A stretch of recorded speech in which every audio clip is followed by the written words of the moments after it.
Good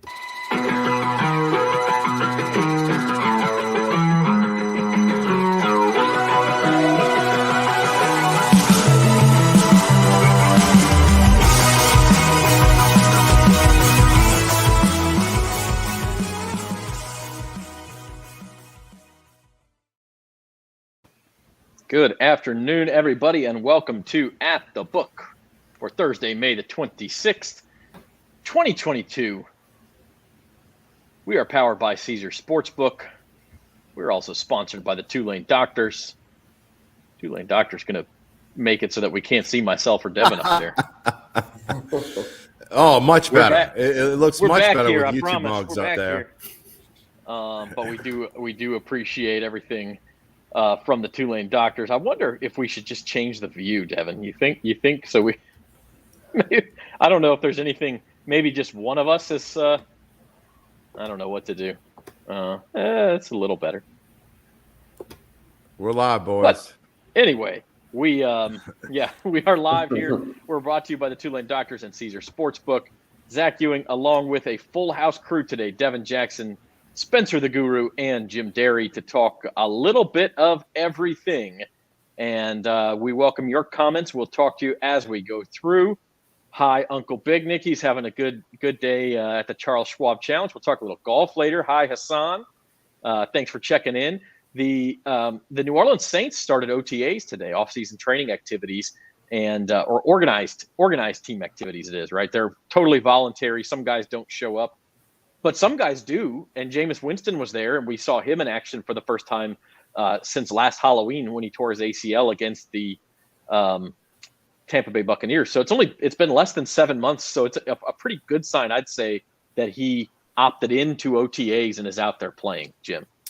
We talk about on Datitude tomorrow, which part of it was recorded today. So, but we get into the whole Jameis Winston in, Michael Thomas out. Man, if you really would think that Michael Thomas would be out there wanting to participate in this thing. So, but it is a positive that Jameis Winston's already participating in OTAs, and I think it would be a big surprise now that if he's not ready to go by the time preseason gets started, and then more specifically, by the time that the regular season starts, that will have been 11 months. I think, ACLs now they used to be 13, 14-month injuries. Now they're more like 9, 10-month injuries. So it's a great sign to see that Jameis is out there and wanting to be out there. So it's exciting to see that. Yeah, and I mean, just to clarify what you said, Jim, Michael Thomas is there. He's not participating. He was like on the sideline. Yeah, and I so should have been more specific. It is. I mean, it is not a good sign that he's not ready to participate with his ankle. It is a good sign, I would say, that he's there, and willing to participate and willing to put the time in, because there have been questions about his attitude at times and about his availability throughout this process. So, as Anthony says, Saints team going to be lethal. I mean, look, we've all talked about this. They have a chance to be lethal. And before we get into that, I do want to say again that we're brought to you by Tulane Doctors. Innovative research, inspired patient care. Visit TulaneDoctors.com. And here's your futures odds. These have only moved a little bit since we talked about them last. The top three here at Caesars Sportsbook are all the same: 50-1 for the Super Bowl. Actually, 20-1. That juice on the win total has moved quite a bit. See, I'm getting there. The top three are the same, and then the bottom two, the juice on the playoffs has moved a little bit. I think it was plus 170 for yes. Now it's plus 160. But you're right, Jim. I mean, the win total not only has it moved up from 7.5 to 8, but it's now juiced up to minus 130 over 8. So we may even see that move to 8.5 by the time the preseason rolls around. I think it'd be a shock if it doesn't move to 8.5.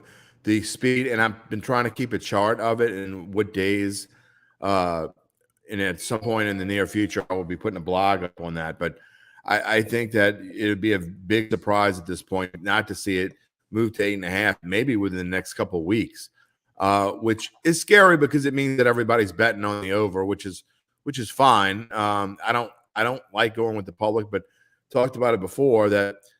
Go back, and 2 years ago at the same time, Tampa Bay was was a over under of 8.5 wins, and with Tom Brady in the mix, and they won the Super Bowl. So the public sometimes is right. I don't always fade the public, but I don't see how this team doesn't have a winning season, barring injuries. Yeah, I was a little surprised. Go ahead, I was going to say, I was a little surprised going through each game because Caesars Sportsbook released the odds for all 17 games for across the NFL. Saints were only favored in 6 of those games, and 4 of them were against the Panthers and Falcons. So I was a little surprised, just the low win total to start off. It was at 7. I was up to 8. But, I mean, even when you go game by game, I mean, there's 2 even and then 6, games that are favored. So it's very interesting to see, kind of it's changing a little bit. But, I mean, even if you go game by game, they're still thinking they're going to hit around 7 or 8 wins for the season. Yeah, and I mean, that's not a perfect way to do this because obviously they've got a better chance to win a game where they're 3-point underdogs than they do to lose a game where they're 6-point favorites. So you're playing the percentages there and not just, okay, are they expected to win or not? We talked about this in the Eastern Conference Finals, which we'll talk NBA playoffs in a minute, that even though the Heat was favored to win its games at home, Boston was favored to win the series because there was just a better chance Boston was going to nip some of those games in Miami than vice versa, and that's so far what we've seen happen. So, but anyway, Spencer, it is a difficult schedule for the Saints. I mean, I think it is going to help them. We've talked about this. It's a really difficult schedule in the middle of the season. They've got to get off to a fast start, so it's got to be a positive sign that Jameis Winston's out there for OTAs.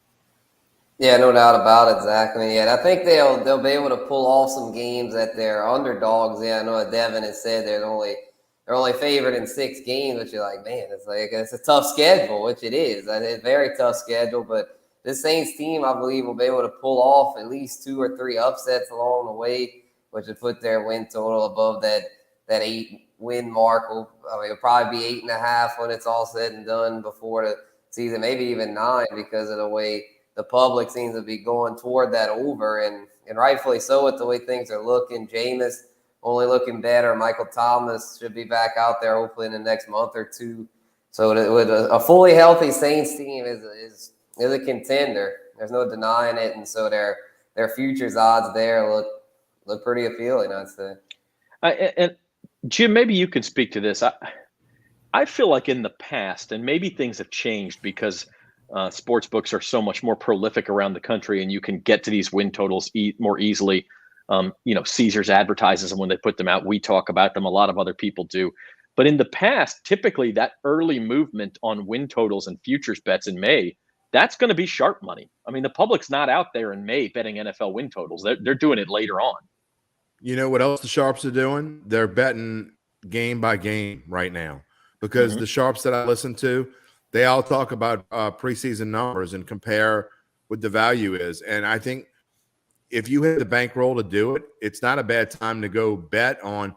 Maybe you don't bet on all 17 games. Maybe you pick and choose the ones where they're underdogs and you think there's value in getting them, and I'd have to go through them. Maybe you don't bet the Carolina and Atlanta games because we don't know how bad they're going to be, although we think they're going to be pretty bad. But, it's a perfect time to go in there and pick and choose. Again, maybe you put $40, $50 on pick 8 games where there's a great number and bet on them now because you're not going to get that same value come later on in the season. You're certainly not going to get the value. If they're as good as we think they are, you're not going to get that value when you get the week of the game, which is when most people bet. So maybe it's a good time to do a little story on that and pick 7 or 8 games that we like, and now's the time to bet them. Like, Minnesota, for example. Minnesota, I think, and Saints are basically even, Devin, I believe that's what they were. But, if the Saints start out hot, and I think actually Minnesota is going to be better than people think they are, but maybe that spread is -3 Saints, and you get a 3-point value now. So I'm just bringing that one up as a matter of fact. But there are other games as well. Maybe Vegas it's time to bet Vegas now. You look at some of the games on the road. There are games to be bet now.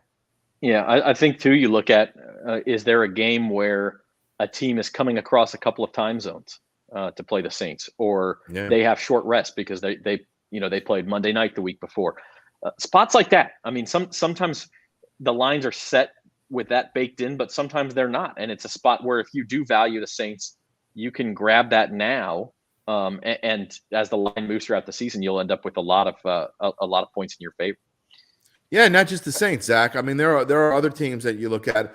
If you have a model and you're going through, and there are some teams that you think that you're getting great value on, now is not a bad time to go through and look game by game and pick out the ones you really like. Maybe put a little bit on it, because you're not going to get this kind of value. If you're right, you're not going to get this value in 3 months from now. Absolutely. All right, you're watching At the Book, brought to you by Caesars Sportsbook. I'd like to say, if you would like to bet on some of these Saints futures or any other NFL futures, and you don't have a Caesars account yet, go ahead and get one. Great time to do it. Your first bet insured up to $1,100. Go to NOLA.com/Caesars today, and that's just for our listeners. NOLA.com/Caesars, or if you just go to the App Store, use promo code NOLACZR, and you can get that first bet. You take a swing at something, you hit it, great. You doubled your money, or almost doubled your money. If you don't hit it, you get another chance at it. So it's that is the deal right now. So we'll switch gears here and talk some NBA playoffs, starting with last night's game. What was it? Game 5 in the Eastern Conference Finals between the Celtics and the Heat. And quite frankly, guys, for the second straight game, Miami could not score. I mean, they couldn't shoot. They were turning the ball over. I think they had 82 points on Monday night in Game 4. They had 80 points, and they were frankly lucky to get to 80 points last night. Yeah, Tyler Herro's absence was really felt. I mean, without him there, they just can't get much going offensively. And Jimmy Butler's just not in his zone right now. He's cooled off a ton. Kyle Lowry's looking over the hill. It just didn't happen for the Heat. I mean, this series it's over. Let's be real. I mean, the Celtics locked them down, and they just didn't have any answers. The only thing I'll say in the Heat's favor, and Devin, I'd be curious your take, is it kind of felt like this after Game 2. The Celtics, they beat Miami in Game 2. They evened the series. Oh, they're going back home. They're going to take control of the series, and then they laid a huge goose egg in Game 3. Turned the ball over 24 times. Shot like crap. They got back into the game in the fourth quarter, but it was kind of too little, too late. So, if Boston relaxes, Miami's the kind of team that can make you pay for that. Yeah, Boston's going to have to come out and be ready to play in Game 6, and they're going to get Miami's best shot. It's not going to be one of those games where, Boston comes out and dominates from the get-go. Miami is a well-coached team. They've been in this position before, and they've been to the finals a couple years ago. So Boston, like they couldn't do against the Bucks last series, they're going to have to close this team out because – being Miami, 3 times on the road in the series, that's going to be tough to do. So if you're Boston, you got to be ready for Miami's best punch. And honestly, I think this is a game where Jason Tatum is going to have to kind of elevate them like he did against the Bucks. So it's going to be interesting to see what happens. But Miami's certainly going to be ready to play, and they can't play any worse than they did in Game 5. Yeah, I mean, I said on Monday's show on Bayou Bets, I said I would bet if I didn't already have a bunch of money on the Celtics, I would bet them to win this series in 6 games. I think it was plus 260 at the time. And my thinking was I felt strongly they would win Game 4. And, Game 6 is at home. And so really you're getting plus 260 odds on the fact that they could win Game 5 in Miami. And now they have. And so I like that bet. Having said that, I do feel like this is kind of like Game 7. I mean, you have to win this game if you're Boston. Like you said, Devin, you don't want to lose this game. They've proven they can win in Miami. You don't want to have to win a third game in Miami and have it be Game 7. Yep, yeah, they're going to have to handle business at the Garden, which I think they will.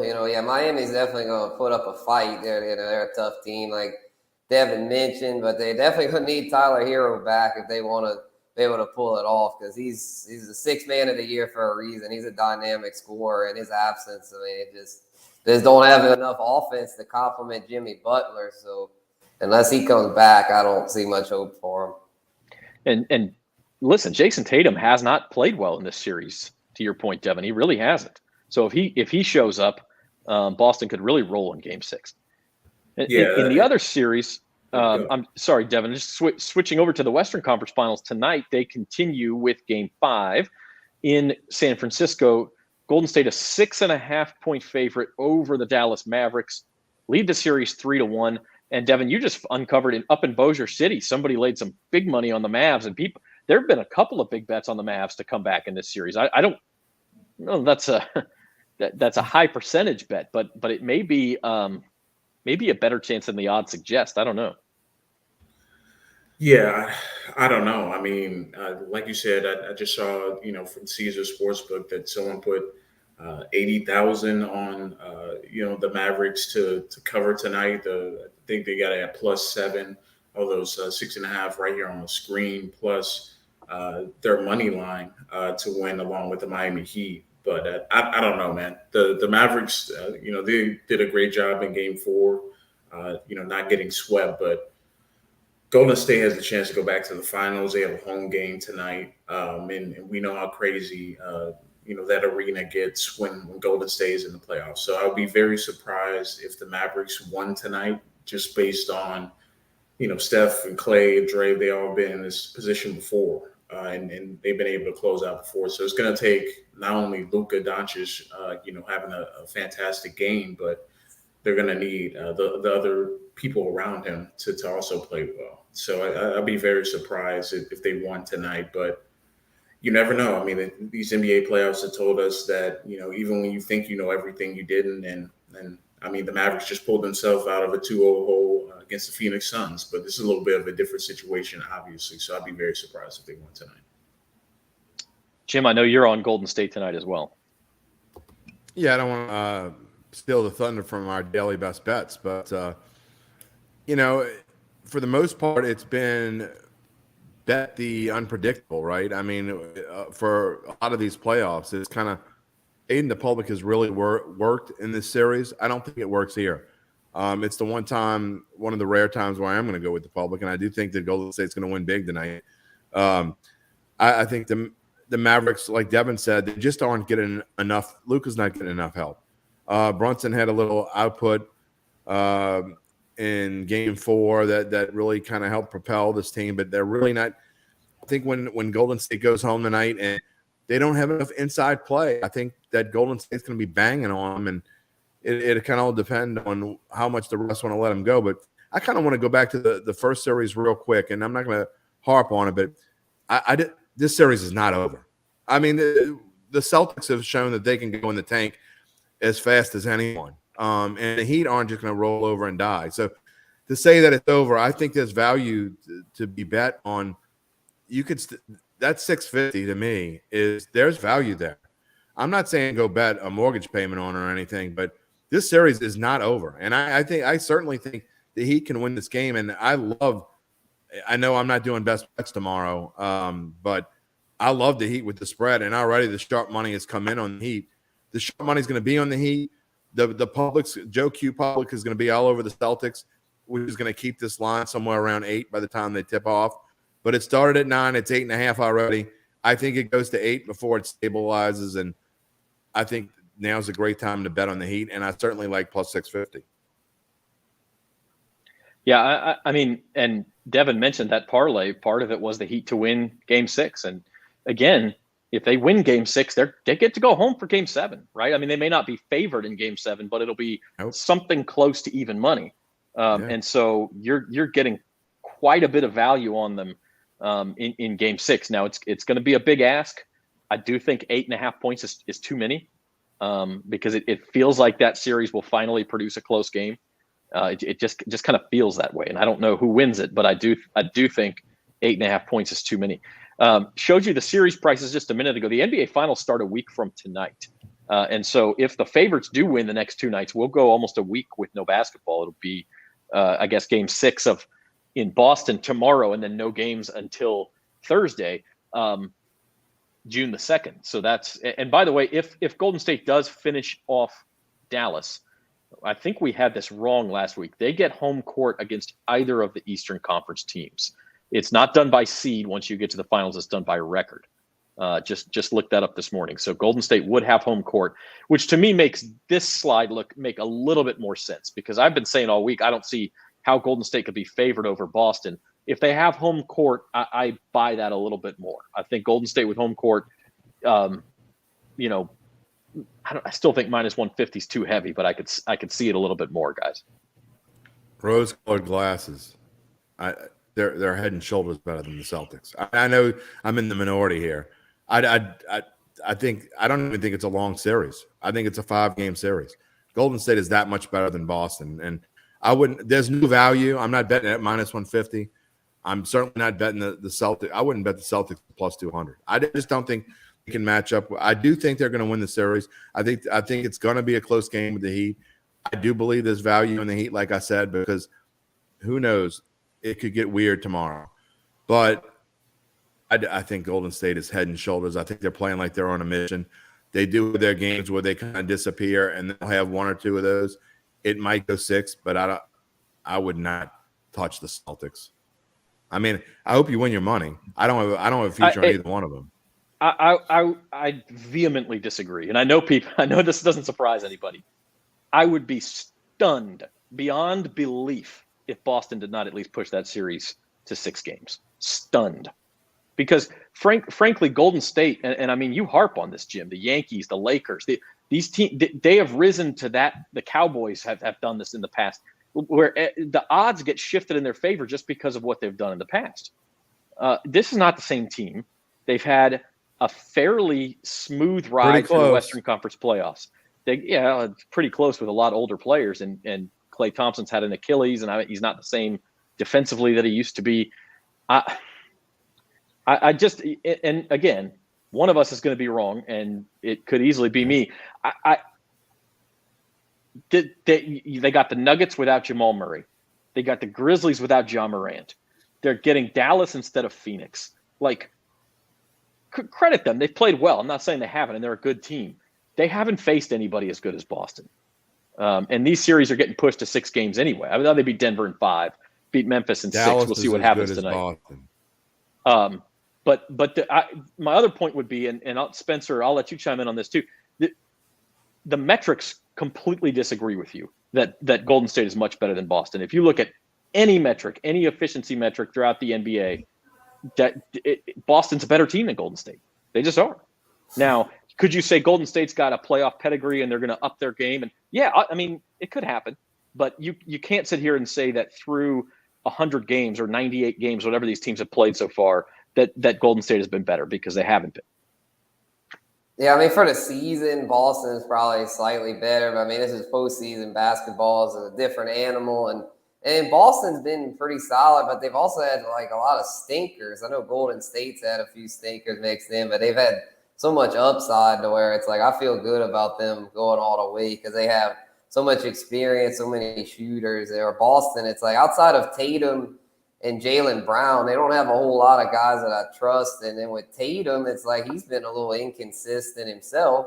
So, I mean, Boston's not bad, but I think Jim is kind of slandering them there, especially with saying that Dallas. I mean, come on, Boston's definitely better than Dallas. But for the finals, I would have to go with Golden State, because I just feel like they've just got a lot more firepower. Devin, voice of reason, save us.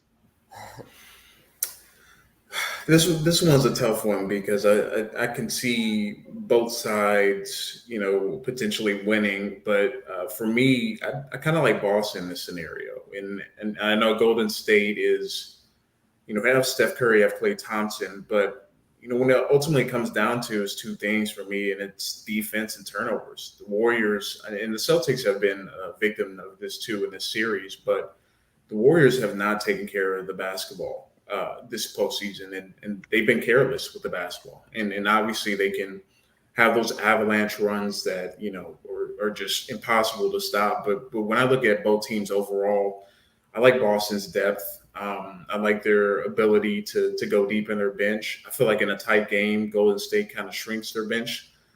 And I think I trust Jaylen Brown a little bit more than Jordan Poole, because Poole's really cooled off since that first playoff series over the last couple rounds. So I think when it comes down to matchups, I just like Boston's matchup, and I like their others compared to the main stars. Obviously, Steph Curry and Jason Tatum. I think I like Boston's stars depth a little bit more in how consistent they are defensively compared to Golden State. Jordan Poole and Jaylen Brown, not even a contest defensively either. But and another thing I'd like to point out is, like, if you look at the games the Celtics have lost in the playoffs, they lost game 1 to Milwaukee by 12. That was the game where Giannis threw the alley-oop to himself and just completely dominated the second half of that game. So that was the one they lost by 12. They also lost game 1 to Miami by 11. Had the real bad second half in that game.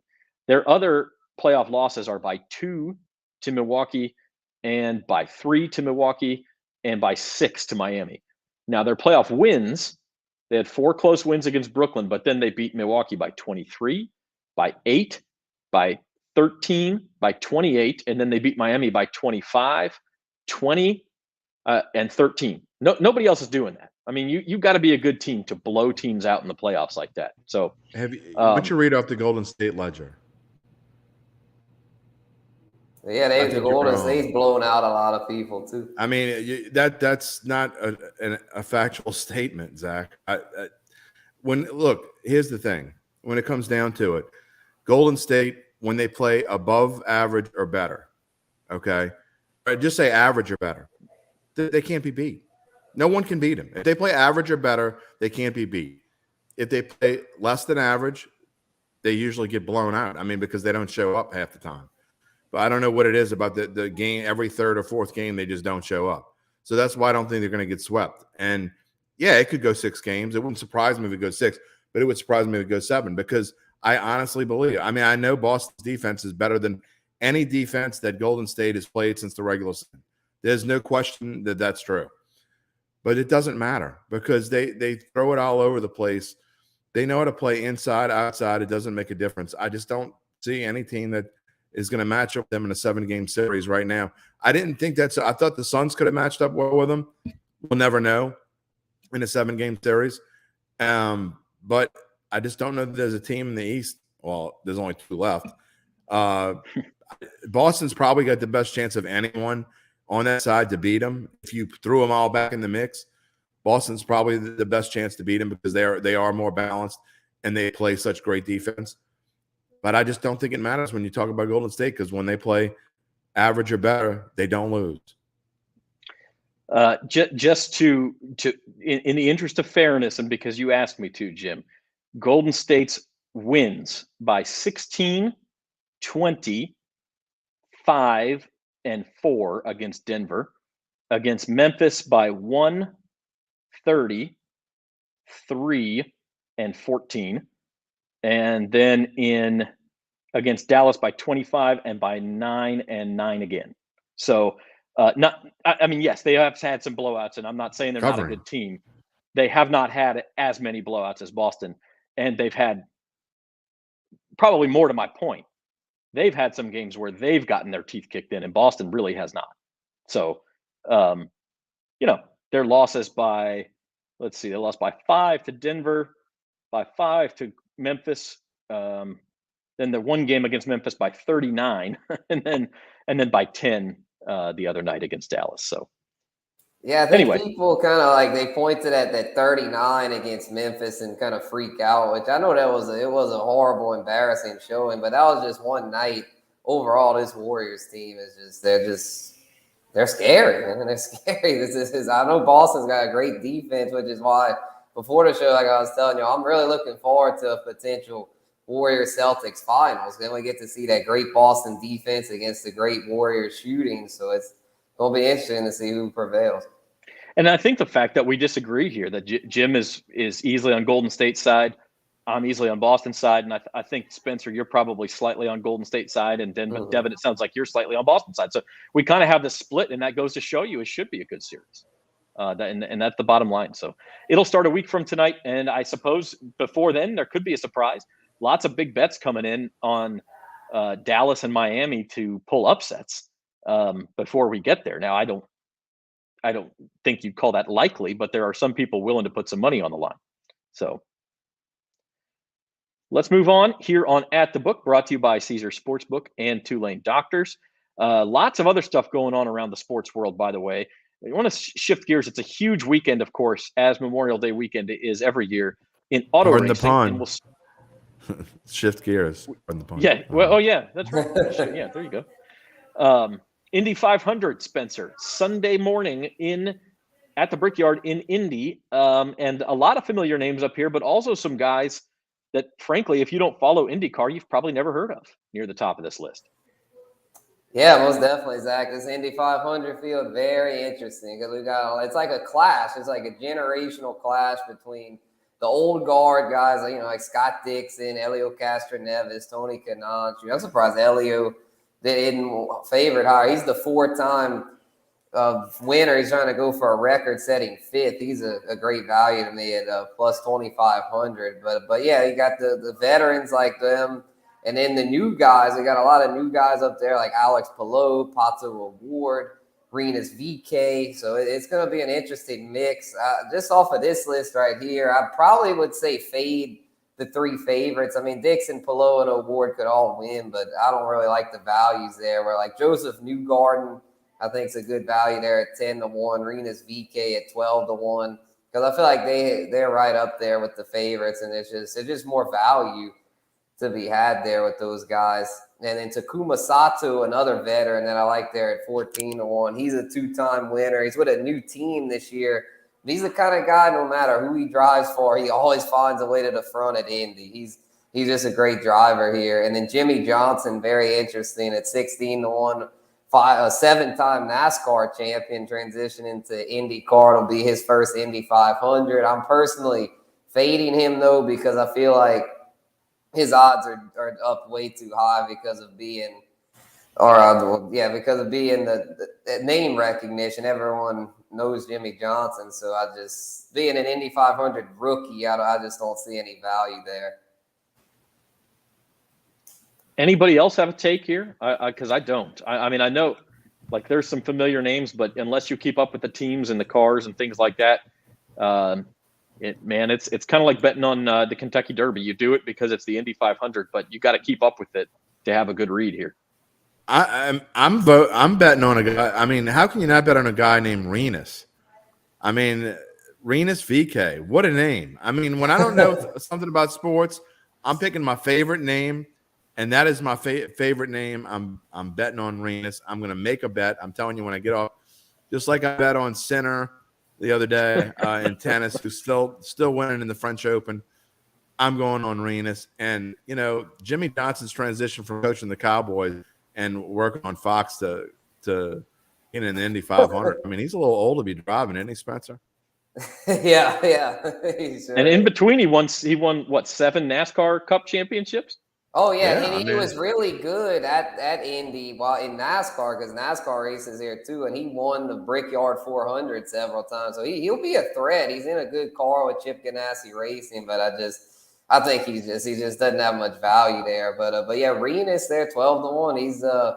He drives for a really good team, Ed Carpenter Racing. So I definitely keep an eye on him. And I have some like real long shots for y'all that could possibly pop all there. Graham Rahal at plus 5,000, I think could do well because he's a veteran that's come close a lot of times, but has yet to get it done. He's deep in the field. Where's my phone? I gotta find it.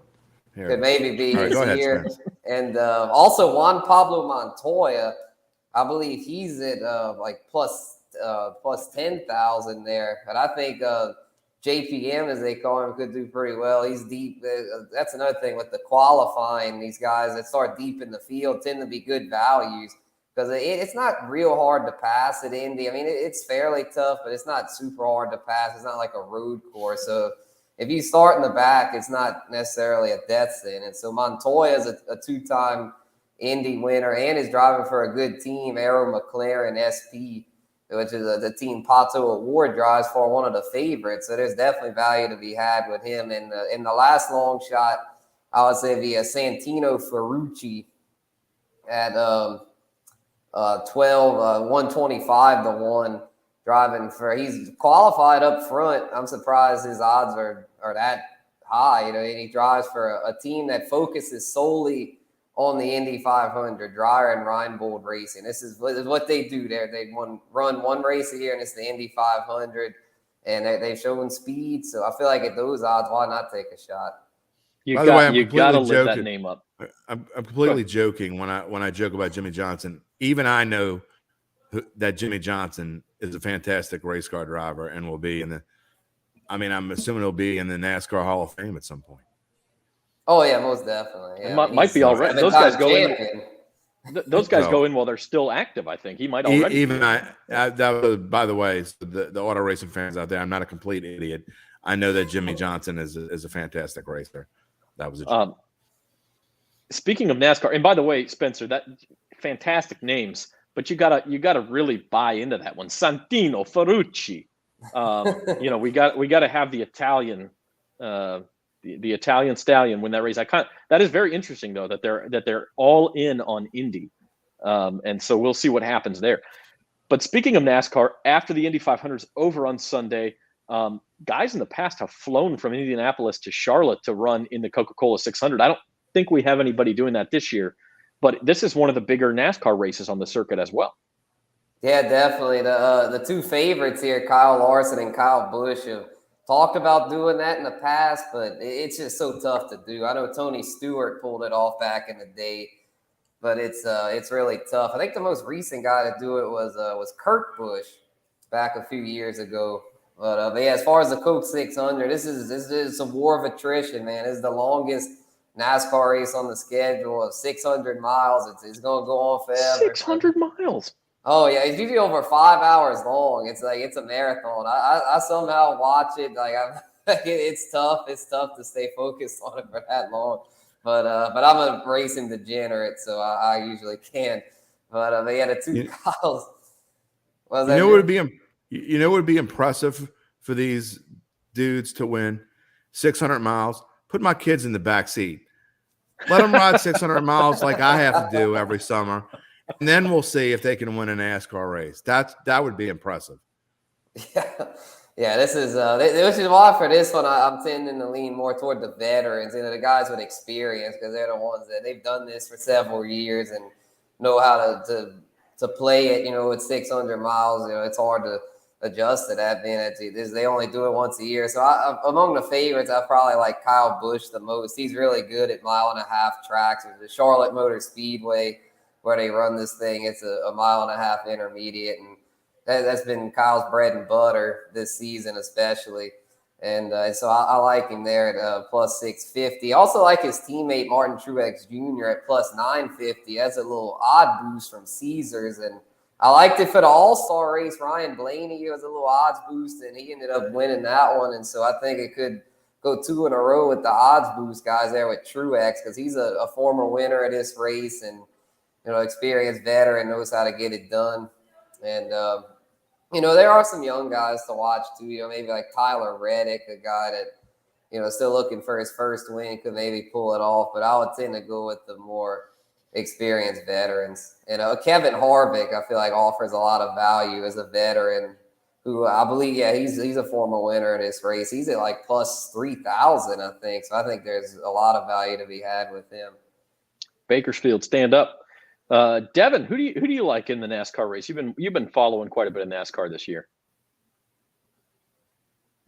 Yeah, let me pull back up the odds here. I like Chase Elliott plus 750. I feel like over the course of the season, he's always finding himself in the top 5, top 10 finishes. So I like his odds at plus 750.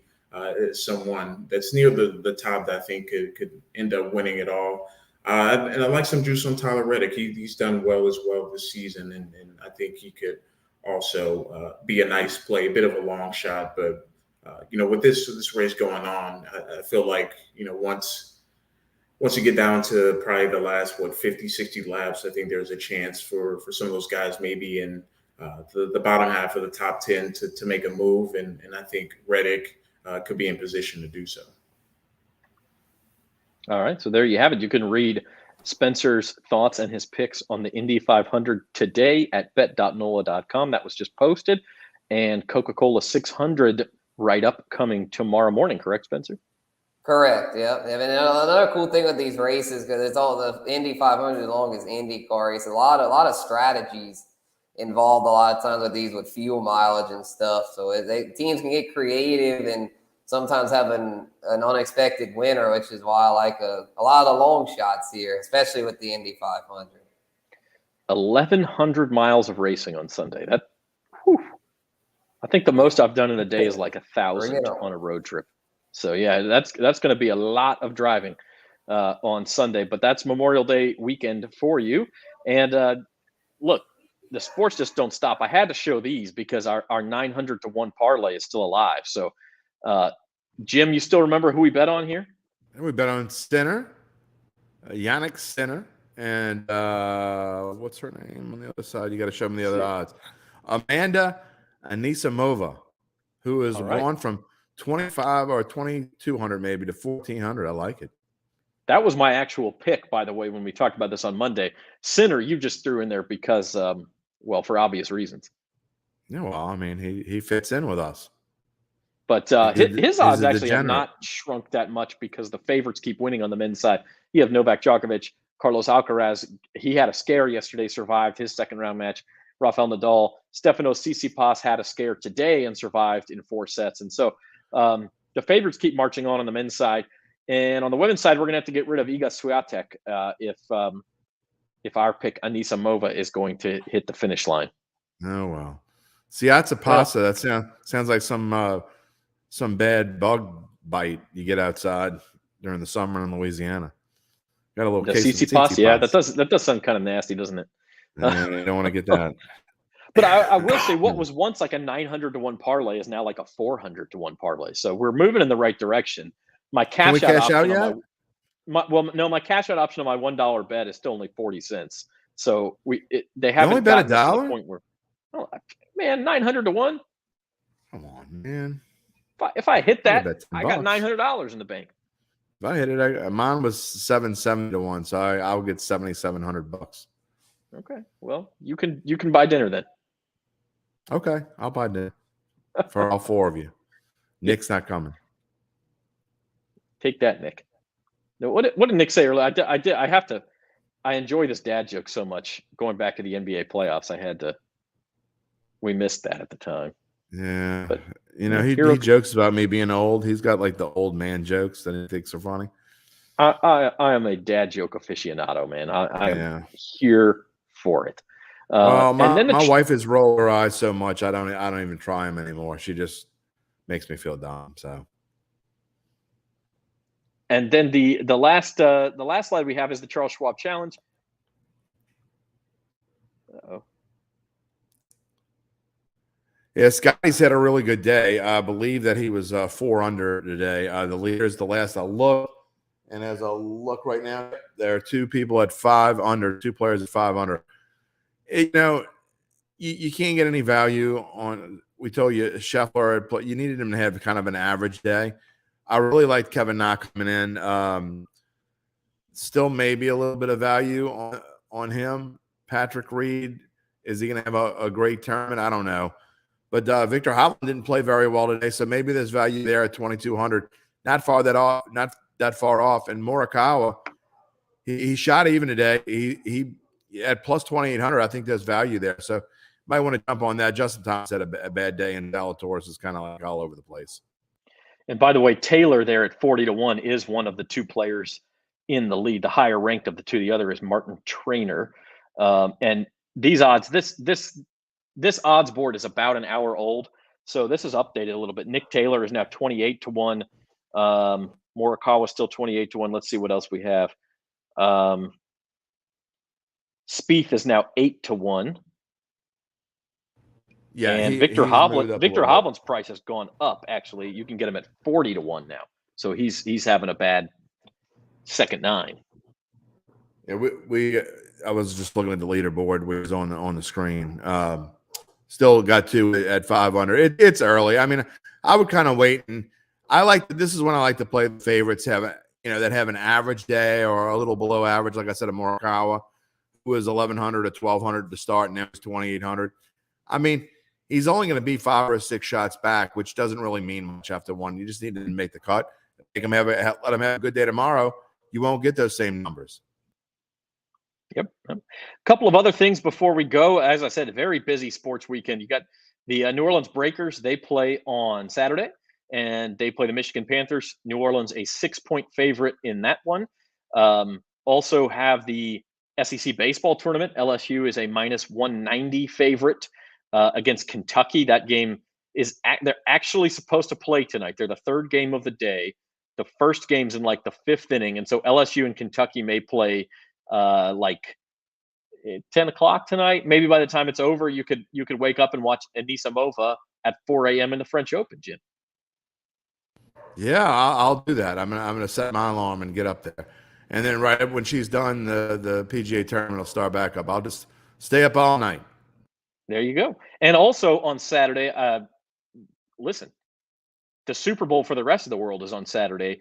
The UEFA Champions League final between Real Madrid and Liverpool.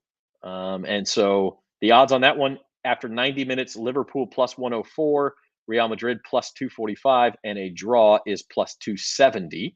Anybody tuning into that one besides me? No? No, Silence? I think I'll pass. You guys are uncultured. You had a nice parlay last weekend, but I don't think I can get up early and watch it. No. 2 o'clock in the afternoon. 2 o'clock. Oh. Not bad. Yeah. And I think that's on CBS. So Champions League final on Saturday, the Super Bowl for everybody else, the highest level club soccer match in the world. So that'll be fun too. Liverpool and Real Madrid. Who's Tom Brady? Final thoughts, Bets. Who's Tom Brady? Well, he is going to play in Bayern Munich Stadium in November against the Seahawks. That's right. So, that's right. You know, he's going to get his soccer on as well. Spencer the Guru, your final thought on this Thursday at the book. All right, yeah, just really excited for Sunday, and it was 1,100 miles of racing. I can't wait for that. And then it's just, yeah, we're gonna be interested. I'm gonna have to play some of those Indy drivers because there's so much value to be had there, and there's hope one of them can get the right strategy and get it done. And I'm also to throw in some fantasy football talk. I'm currently in a startup dynasty slow draft right now. And an interesting note from that is that Chris Olave, which I know it's dynasty, so I figured he'd go before Michael Thomas, but Chris Olave is gone. He went in the 6th round, and we're 8 rounds in now, and Michael Thomas still on the board. Yeah, I don't see how you could take Michael Thomas in a dynasty until you see him play. I mean, maybe real late, but who knows if he's going to be effective. I mean, it's been more than a year since he's played. So, Devin, final thought from you.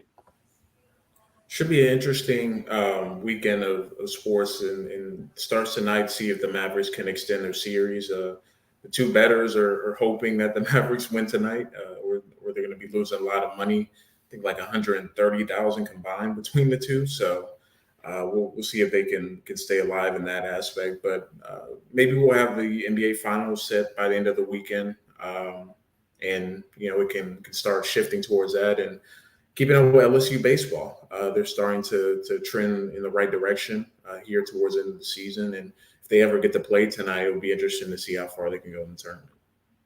Yeah, I think they've taken futures odds off on the SEC tournament. That thing's going to be a mess because the schedule has become so backloaded with the rain that some of the better teams may just say, we're gonna throw freshmen out there. We don't care because they have the regional coming up in less than a week. And so if you don't have anything to play for as far as a regional seed. LSU, by the way, not one of those teams because they are playing to become a host. But like Saturday and Sunday, you could see, you could see some real young players finishing out that tournament. Jim Derry, your final thought. Yeah, with all the stuff that's going on, I still find it interesting that what do people want to talk about? They want to talk about Saints. I mean, even in May. So NBA playoffs, golf, all the huge auto racing weekend, SEC baseball tournament.